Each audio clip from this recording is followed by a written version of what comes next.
From an elderly couple assaulted for $15 to routine police stops where officers never made it home, Outlaw Motorcycle Club members have lived by one motto: God forgives, outlaws don't.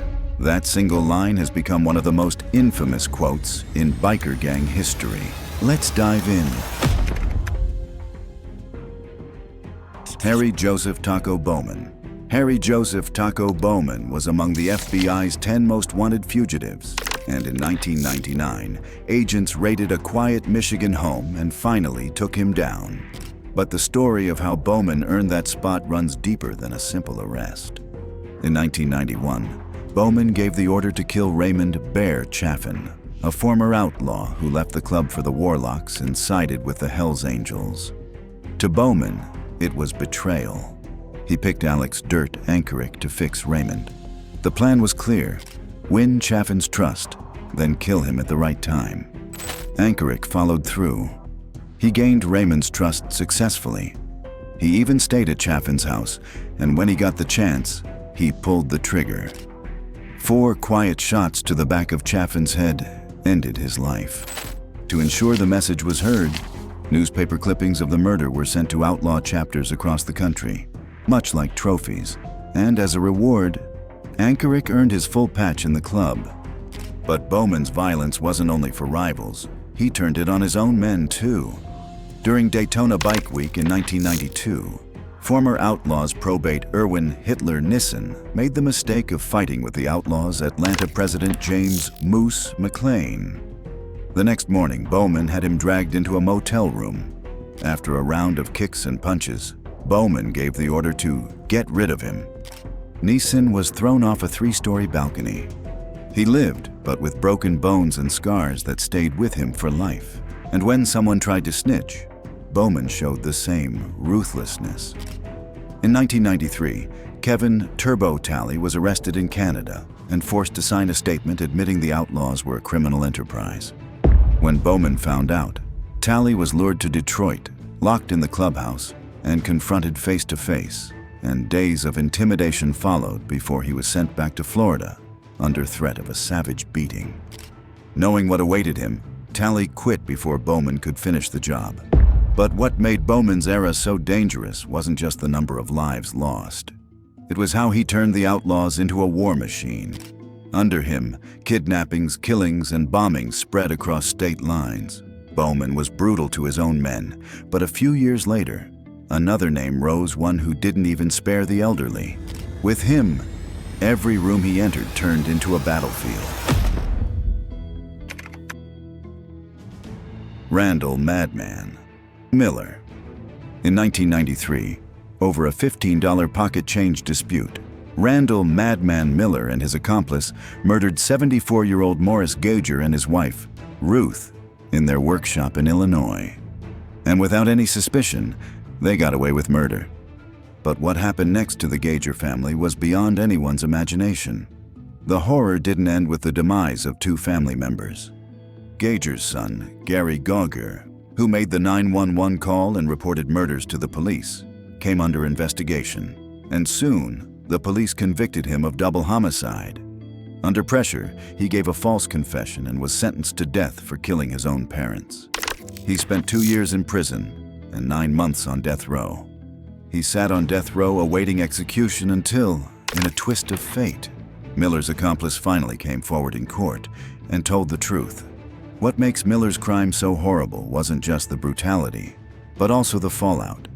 2 elderly lives were stolen in cold blood, and an innocent son was nearly executed for a crime he didn't commit. Miller showed no mercy for the couple he killed, and no remorse for the man whose life he nearly destroyed. His name is etched in outlaw history as one of the coldest, most dangerous men ever to wear the patch. Miller's cruelty happened behind closed doors, but the next outlaw brought the same violence into the open streets for everyone to see. Robert Spatziano. Robert Spatziano, known on the streets as Crazy Joe, carried a reputation that even scared fellow outlaws. In 1974, Spatziano assaulted a 16-year-old girl in Orange County. He and a friend lured her into their truck with the promise of marijuana, and took her to the Outlaws clubhouse, where she was beaten and assaulted until she lost consciousness. But Spatziano's crimes didn't stop there. A few years later, the skeletal remains of 2 women were found in a Florida dump. A teenager came forward and told investigators that Spatziano had bragged about mutilating women and had even taken him to the dump to show where the bodies were left to rot. The horror of Spatziano's crimes earned him the death penalty at trial. Spatziano's record told its own story: violent felonies, witness intimidation, and suspicions of murders that never reached trial. Wherever his name appeared, violence followed. His death sentence was eventually overturned on legal grounds, but that technicality didn't erase his legacy. And if Spatziano represented the predatory side of the club, the next outlaw would mastermind the organized campaign of terror that would burn cities. Jack Rosa, Milwaukee Jack. April 17, 2010, what was supposed to be a charity ride called the Flood Run exploded into chaos. Outlaws bikers from Wisconsin, riding under the command of their national president, Jack Rosa, Milwaukee Jack, crossed into Minnesota and ambushed a group of Hell's Angels. The Angels were beaten to the pavement, stripped of their jackets, and left bleeding while the Outlaws carried off their colors like trophies. Under Rosa's leadership, violence became the Outlaws' defining characteristic. One of the most notorious streaks of violence included the Cycle Expo in Virginia in 2006, the Dinwiddie Racetrack in 2008, and the Cockades Bar in Petersburg in 2009, where the Outlaws teamed up with the Pagans. Fights also broke out at Daytona Bike Week that same year, and at the Charlotte Easy Rider Expo in 2010. Each of these events exploded into gang warfare. And when the Outlaws established a clubhouse in Rock Hill, South Carolina, the Hells Angels considered their own presence to have pushed the conflict to the edge. By the end of 2009, a Hells Angel in Maine had been shot in a hit that nearly killed him. Under Rosa's leadership, the club wasn't just fighting. They were running drugs, moving weapons, and building a criminal network that stretched across states, all under his control. When he was finally caught, Rosa admitted to undercover agents that he always knew prison would be his fate. He was convicted of racketeering and conspiracy and sentenced to 20 years in federal prison. And while Rosa built his reputation through planned operations, the next name on the list created his legacy with a different kind of violence. Stuart "Dink" Dawson. It was November 11th, 2008, when UK police pulled over a van traveling from South Wales to North Wales and uncovered nearly 2 kilos of amphetamine hidden in the roof lining. It was worth around £20,000 on the street at that time. At first, it appeared to be a single bust, but investigators quickly realized it was part of a larger structure. Just months earlier, another vehicle had been intercepted with the same quantity of drugs. At the center of both runs was Stuart "Dink" Dawson, the European president of the Outlaws MC. He was the highest-ranking member outside the United States, and he was using that position to traffic drugs across the UK. Surveillance showed Dawson meeting with Outlaws chapters in North and West Wales.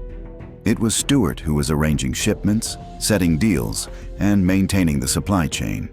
When police raided the Colwyn Bay clubhouse, they uncovered even more drugs, including cocaine tied to the manager running the bar. In total, Dawson and 6 others were caught moving more than £40,000 worth of amphetamine. The judge who sentenced him didn't hold back, saying, "You used your role as European president to further your own criminal activities. You brought the organization into disrepute by the wholesale and commercial supply of drugs." And while Dawson's downfall exposed how high-level leadership could be stripped of power, the following figure showed how far the Outlaws were willing to go when they turned entire cities into battlefields. John Scott Killip. Oklahoma in the 1980s was prime territory for the Outlaws Motorcycle Club. Drug money was flowing, violence kept rivals in line, and at the center of it all was John Scott Killip, better known as Lil Wolf. Killip was the man pulling strings across the Oklahoma City chapter, tying together drug pipelines, kidnapping jobs, and a network of outlaws who enforced business with fists, knives, and guns. The case files read like a roadmap of organized crime, Belleville drug deals, Fort Smith trafficking runs, and constant links to fellow outlaws like Teague, Kraut, Adams, Nelson, and Pfaff. Wherever investigators looked, Lil Wolf's name kept coming up. By 1985, the government was ready to strike. The RICO trial dragged the Oklahoma chapter into federal court, laying bare its hierarchy and reach. Hangarounds, probates, patched members, they all played their part. But Killip had climbed above the system, using the club's national network to move narcotics and keep control. The verdict hit hard. While some outlaws walked on specific charges, Killip was convicted of both substantive RICO violations and the larger conspiracy. It marked him as one of the central figures in Oklahoma's outlaw underworld. For law enforcement, it was a big win. For the outlaws, it only added to the legend. Lil Wolf's name became another reminder of how far the club would go to guard its turf and keep the drug money flowing. Some are dead, others locked away, and a few still roam free. But one thing hasn't changed. God forgives. Outlaws don't. Stephen Sticky Steve Morris. Stephen Sticky Steve Morris ran a drug pipeline for 15 years, moving thousands of kilos of marijuana into St. Louis, stretching across Indiana, Missouri, Illinois, and Colorado. Morris and 14 others were eventually indicted, and he landed a 12-year federal sentence for drug conspiracy. But the drugs were only one part of the story. Court records tied the invaders' circle to 3 brutal murders that still haunt the Midwest outlaw scene. On August 30th, 2007, bikers Randy Greenman and George Witter disappeared after leaving a bar in St. Louis County. They weren't just killed. Their remains were later found in pieces, spread across different places. That same year, another man, Alan Henry Little, vanished without a trace. He's believed to be dead, with investigators quietly linking his case to the same network. No one was ever charged, but sealed court files show police getting close, hinting at charges that never came. For Morris and the invaders, bikes and drugs were only part of the story. Their real power came from fear, territory controlled not just by reputation, but by bodies, silence, and violence that still hangs over the Midwest. And if Morris symbolized how outlaw networks mixed drugs with death, the next outlaw's story would push that same blend into even more explosive territory. Peter Big Pete James. Chicago in the mid-1990s wasn't just loud with Harleys. It was rocked by bombs, drive-bys, and bar fights that left men bleeding in the street. The Hells Angels were trying to take the city, and the outlaws fought them block by block. But the real war was inside. Cliques turned on each other, leaders went down on charges, and the brotherhood was falling apart. That's when Peter Big Pete James stepped in. Big Pete didn't just join the outlaws, he took them over. He crushed rival crews, pulled them together, and built an army under his control. Chicago became his fortress. Smaller gangs were absorbed, mafia ties grew stronger, and even the Hells Angels were forced into a truce. For almost 20 years, his word was law. But power doesn't last forever. Cancer wore him down, his grip weakened, and the soldiers who once feared him started pushing back. By 2015, the empire he had built had cracked apart, and Big Pete stepped away. What made him infamous wasn't just how he ruled, but how he broke the code. Instead of prison or a bullet, he walked away alive, publishing The Last Chicago Boss and exposing the wars, the deals, and the betrayals inside the Outlaws MC. To some, he was a survivor. To others, a traitor. But one truth remains. Big Pete was the man who kept the Angels out of Chicago and lived to tell the story. Frank James. When federal prosecutors went after the Tampa chapter of the Outlaws Motorcycle Club, one name stood out. Frank James Wheeler, age 61. He wasn't just another biker. They said he was running a war machine. Bombings, murders, extortion. Prosecutors claimed Wheeler ordered it all in a bloody fight against the Hells Angels. His hunger for power was so strong that he stopped caring if new recruits even rode motorcycles. Instead, He pulled in street thugs, turning them into soldiers for the Outlaws' war. The violence wasn't random. It was planned. In June 1994, police uncovered what they called a war wagon, an RV packed with guns, ammo, and bulletproof vests. It was ready for an ambush against an Angels-affiliated club on the Indiana-Illinois border. And under Wheeler's command, loyalty was proven with blood. Prosecutors told how one probationary member earned his patch by murdering a rival Hell's henchman. He shot him, beat him with the gun, then stabbed him in the neck with a screwdriver. It wasn't spontaneous. It was ordered from the top. By the time Wheeler faced trial, prosecutors laid out decades of organized warfare. He may not have pulled the trigger, but they painted him as the man giving the orders. In the end, James Lee Wheeler was convicted of racketeering, conspiracy, and obstruction of justice. He faced at least 10 years and possibly life behind bars. On a quiet morning in Knoxville, Tennessee, the sound of motorcycles was replaced by the pounding of boots and the battering of battering rams. Local deputies and federal agents moved in fast, surrounding the Outlaws Motorcycle Club's headquarters. Their target wasn't just another patched member. It was Mark Lester, the 55-year-old regional president of the Outlaws in Tennessee. Lester's arrest was part of a sweeping national roundup, one of the largest ever aimed at the Outlaws Motorcycle Club. Federal prosecutors had unsealed a 12-count indictment out of the Eastern District of Virginia, accusing the club of being more than a gang. It was a criminal enterprise with a strict hierarchy, a military-style chain of command that stretched from local chapters all the way to the national president, Jack Rosga, better known in biker circles as Milwaukee Jack. The indictment painted a picture of a violent, organized network that thrived on intimidation. The charges ranged from attempted murder, kidnapping, and armed robbery, to drug trafficking, gambling rings, and weapons violations. A total of 27 outlaws across 7 states were named in the operation. For Lester, the walls had been closing in long before the indictment dropped. On New Year's Eve, the Knox County Sheriff's Office raided the Outlaws clubhouse on Clifton Road. That raid was sparked by a shocking allegation that Lester and fellow member Kenneth Foster had kidnapped and robbed an undercover officer who had managed to infiltrate the gang. According to investigators, the officer's cover was blown, and the Outlaws did what they had always done to suspected informants. They moved with violence. Lester's power inside the Outlaws was not to be underestimated. As regional president, he wasn't just running a chapter.